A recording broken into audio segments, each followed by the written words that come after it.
welcome to today's video, and if you're new here, my name is Navy, and today we're going to be breaking down which starter is going to be the best one for you guys to pick in Pokemon Legends Z-A. Now, we already know that these Pokemon are probably 99% going to be getting either a Mega Evolution or a regional form. We know this because in Pokemon Legends Arceus, all of the Pokemon got a regional form at the end.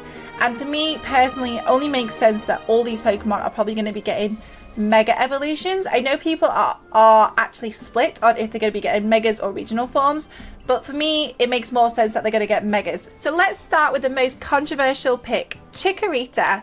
Now, I have to give you a full disclosure here. I am obviously a Chikorita fan. I love Chikorita. Magnanium is one of my favorite grass Pokemon ever. Obviously, I'm always going to be a little bit biased throughout, but I am definitely going to talk about the problems she currently has and what I think they're actually going to do to fix her in this game.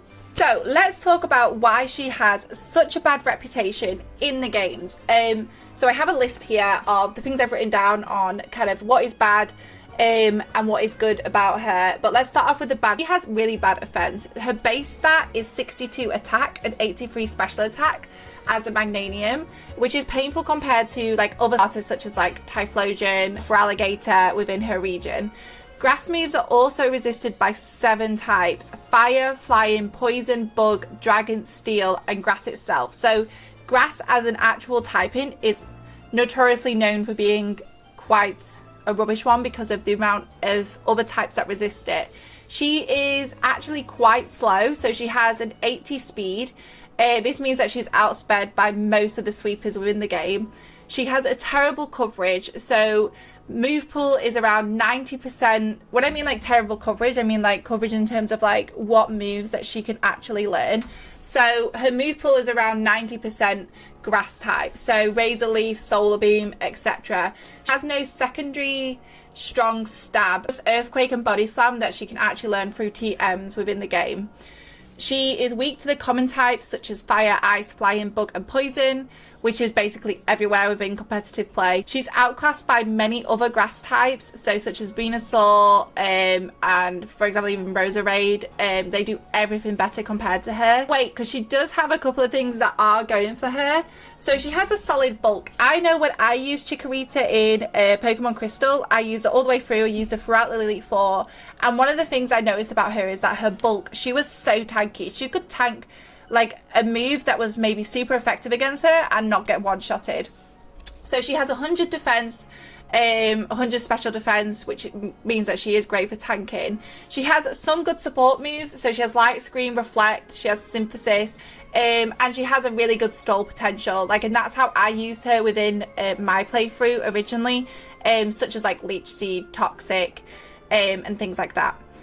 So let's talk about how Pokemon Legends Z-A could fix her, which is like the most exciting part. I generally believe that Pokemon Z-A have put her as a starter because they know how people crap on her in terms of like being one of the worst grass starters ever in terms of like her stats.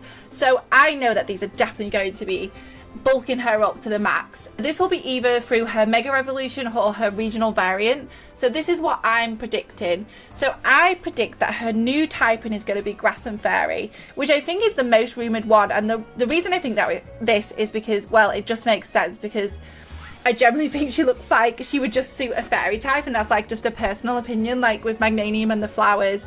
But in Legends Z-A trailer, you can see that basically when they are showcasing her using some of her moves, she has a fairy type move.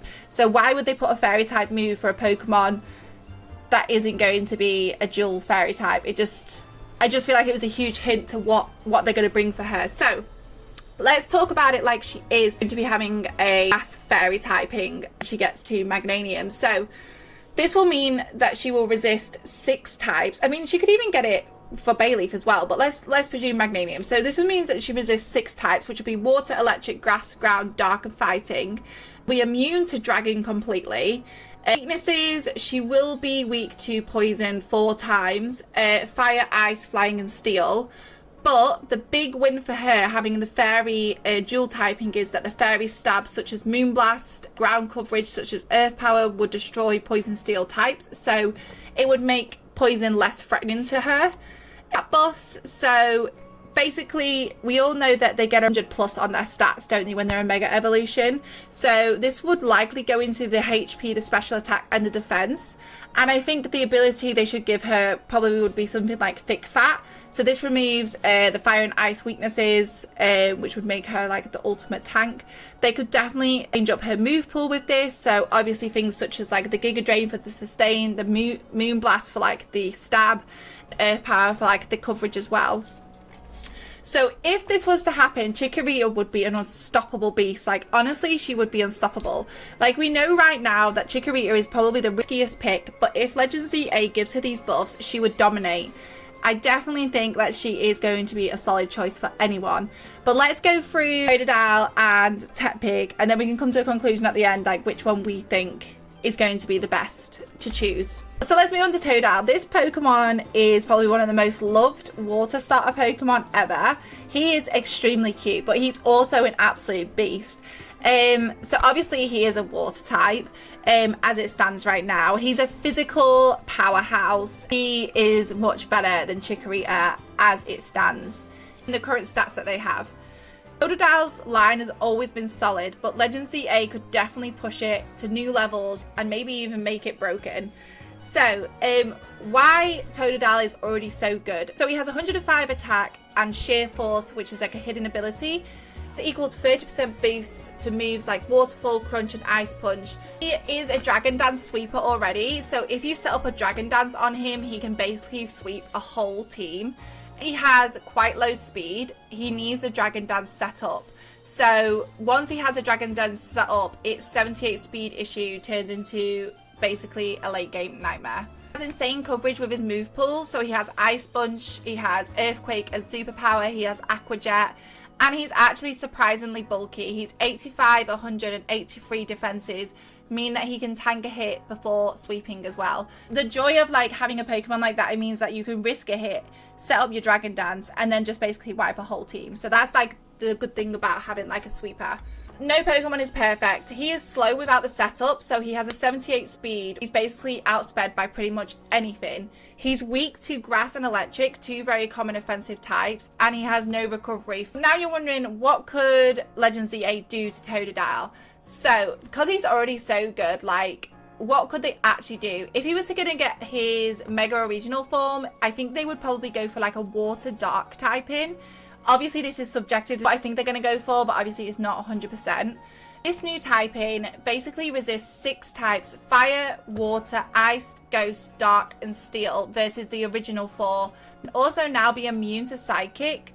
The downside is that he's now 4 times weak to Grass.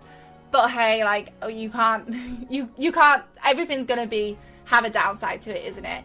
So the stat buffs that I think he would get, he'd probably get plus 44 attack, which would total 149.